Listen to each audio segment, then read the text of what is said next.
तो आज हम काहे की क्लास करने वाले हैं? म्यूजिक। क्योंकि आज विज्ञान में हम गाना बजाना सीखेंगे, तो बड़ा ही बढ़िया कॉम्बिनेशन है। ठीक, तो हम क्या सीखने वाले हैं? गाना बजाना। क्या सीखने वाले हैं? गाना बजाना। तो कौन गाएगा और कौन बजाएगा? ऐसा करते एक एक करके बुलाते हैं, ठीक है? तो सबसे पहले हैंडमेड म्यूजिक सिस्टम, जिसने अपने आप बनाया है, उसको बुलाते हैं, ठीक है? खुद से बनाया हुआ म्यूजिक सिस्टम। आज हम देखेंगे हमारे बच्चे कितने टैलेंटेड हैं। हाँ, चलो बजाओ। आवाज़ सुनाई दे रही है? म्यूजिक सिस्टम थोड़ा धीमे धीमे बोल रहा है, लेकिन सुनाई देगा। हम फिर से सुना देते हैं। अब आई? थोड़ी तेज? थोड़ी तेज आई? चलो ठीक, गुड। जाओ बैठो जाके। अगला, डपली वाले डपली बजा। Very good. तो मार क्यों रही हो उस बेचारे को? इतना आघात पहुंचाओगी तो वो घायल हो जाएगा। ठीक, वेरी गुड। जा बैठो, शाबाश। ये यही रखी रहने दो। नेक्स्ट, मंजीरा। बस ढोल रह गई, हमारी ढोलक नहीं आ पाई। कोई बात नहीं, मंजीरे वाले को बुलाते हैं। चलिए, तो सबने अपना अपना टैलेंट दिखाया। मंजीरे की आवाज़ सुनाई दी? Yes ma'am. तो कृपया ताली हो जाए। मुझे दे दो। अब लास्ट में कोई भी अच्छा काम शुरू करते हैं तो प्रभु को याद करते हैं। तो हम प्रभु श्री कृष्ण को बुलाते हैं, जरा अपनी बांसुरी के साथ हमारा मार्गदर्शन करेंगे। हाँ,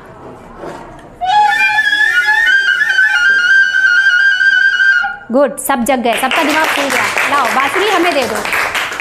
ठीक, तो हमारे पास इतने वाद्य यंत्र मौजूद हैं और इन सब में आवाज़ें एक जैसी हैं या अलग अलग है? सभी की ध्वनियाँ अलग अलग है। आवाज़ मतलब ध्वनि। क्या कहोगे? ध्वनि। ध्वनि। तो हर चीज़ की ध्वनि अलग अलग है।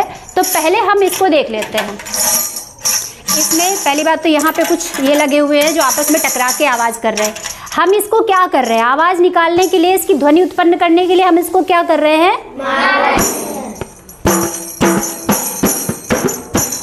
इससे ज़्यादा नहीं आता मुझे। ठीक, तो हमने इसको मारा है। क्या किया है? मारा है। आघात पहुंचाया है। क्या किया है? आघात। जब तुम लोग कोई शैतानी करते हो और मेरे पास शिकायत आती है तो मुझे बहुत आघात पहुंचता है, चोट लगती है। चोट क्या होता है? आघात माने चोट। चोट।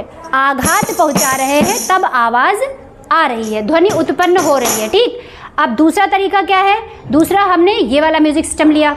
ठीक है, हमने इसमें ये तार बांधे हुए उनको खींच खींच के छोड़ रहे हैं। ठीक है, इनको ऐसे खींच खींच के छोड़ रहे हैं तो भी क्या हो रही है? ध्वनि उत्पन्न हो रही है, आवाज़ बन रही है। ठीक, तो यानी कि तारों को पकड़कर खींचने से भी ध्वनि उत्पन्न होती है। तीसरा तरीका क्या था हमारे पास? हम किसी चीज़ को, जैसे हमने कहा कि तुम खड़ी हो जाओ और स्टूल पीछे करो, फिर स्टूल आगे खिसकाओ और अब बैठ जाओ।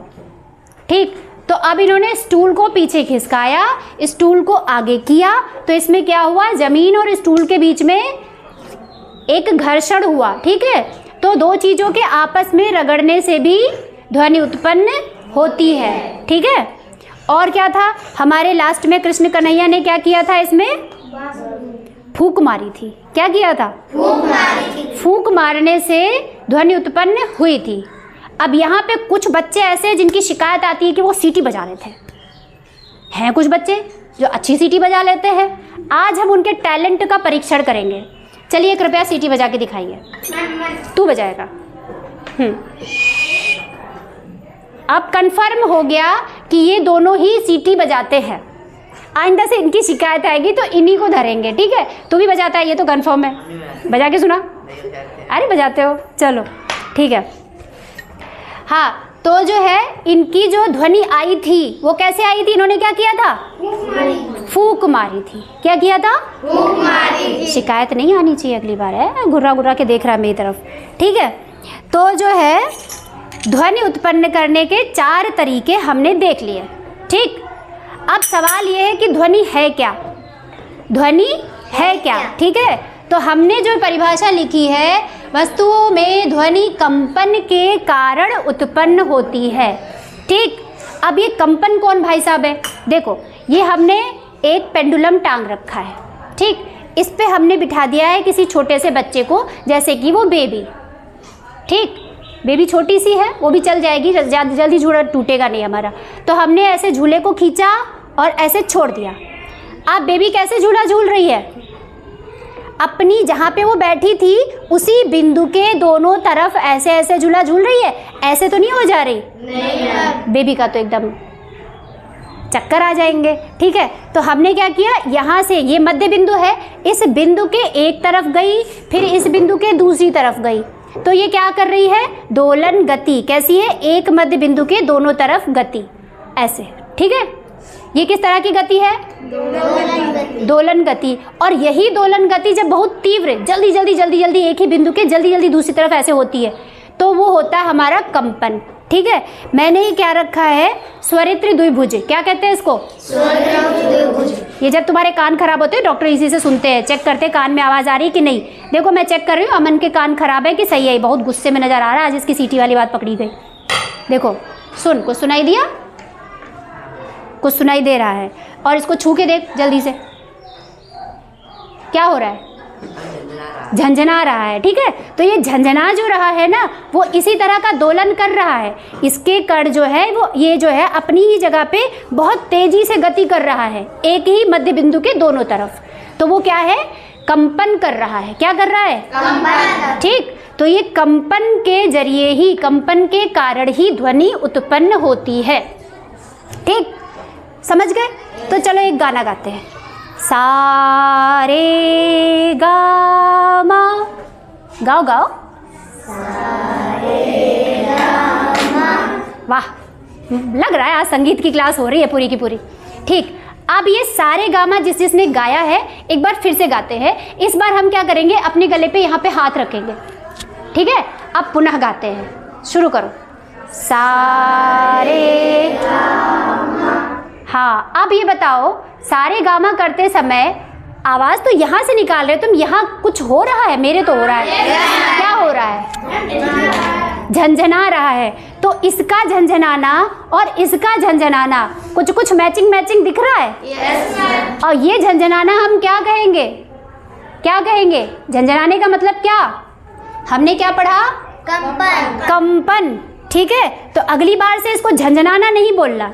ठीक, ये तुम्हारी झंझनाना शब्द सही है, तुमने सही पकड़ा है, लेकिन इसको हम विज्ञान में क्या बोलेंगे? कंपन। तो हमारा गला क्या कर रहा है? यहाँ पे क्या हो रहा है हमारे? कंपन। और इसको जब हम ऐसे करके सुनते हैं तो इसमें भी क्या होता है? ऐसे छुओ तो कंपन। तो यानी कि हर एक ध्वनि, चाहे वो जो भी ध्वनि हो, कैसे उत्पन्न होती है? कंपन से। ठीक है, कैसे उत्पन्न हुई? कंपन से। समझ में आ गई बात? Yes ma'am. तो चलो एक अच्छा सा गाना कोई सुना दो, फिर क्लास खत्म करते हैं। कौन बढ़िया गाना सुना लेता है? सारे गामा पूरा सुना दो। चलो रहने दो, ये लड़का इतना शैतान है लेकिन गाना नहीं सुना सकता, बाहर सारी शैतानियाँ करेगा, इसकी शिकायतें आती हैं। चलो ठीक है, तो हमने जो है, अच्छा इसमें बताना था कि ये जो है हमने इसको टाइट ऐसे मारा, आघात किया, तो आवाज़ सुंदर लग रही है? नहीं मैम। पसंद आ रही है? नहीं मैम। अगर इसको हम ऐसे करेंगे तो ऐसा क्यों? ढीला छोड़ने पे आवाज़ क्यों ज़्यादा? क्योंकि ऐसे इसको लूज हमने छोड़ा तो कंपन तेज हो रहा है। ठीक है, और टाइट ही कर दिया तो उसको हिलने का जगह ही नहीं मिला, कंपन से ही ध्वनि उत्पन्न होगी। ठीक है, तो हमने ये जो स्वरित्र द्विभुज है, इनसे तुम लोग जरा चेक करके देखो, एक छोटा लो और एक बड़ा लो और इसको ऐसे सुनो। ठीक है, क्या हो रहा है? किस में तेज आ रही है, किस में धीमे आ रही है? इसमें तेज। इसमें मोटी सी आवाज़ सुनाई दे रही है, जैसे लड़कों की बेकार सी मोटी सी आवाज़ होती है, और इसमें सुरीली सी आवाज़ सुनाई दे रही है, जैसे कि हमारी सभी लड़कियों की आवाज़ है। ठीक है, तो हम ये जानेंगे अब अगली क्लास में जानेंगे। हमने यहाँ तक पढ़ लिया है किताब में कि हाँ, लिस्ट बना के लानी है तुम लोगों को, कौन से स्वर यंत्र में किस तरह से ध्वनि उत्पन्न होती है। ढोलक नहीं बताई है मैंने, ठीक है, तो ढोलक लिख के लाना, और चीज़ें लिख के लाना, कई सारी चीज़ों के नाम बता दूंगी, बताना कि उसमें मारने से हो रहा है, तार खींचने से हो रहा है, किस तरह से हो रहा है। ठीक, अगला क्या है? कंपन का आवर्तकाल, आवृत्ति और आयाम, ये तीनों हम कल की क्लास में पढ़ेंगे। ठीक, इम्पॉर्टेंट है, आवृत्ति, आवर्तकाल और आयाम तीनों बहुत ज़रूरी हैं। ठीक, तो कल मिलते हैं ब्रेक के बाद। तब तक के लिए गाते रहिए सारे गामा पा धा नी सा।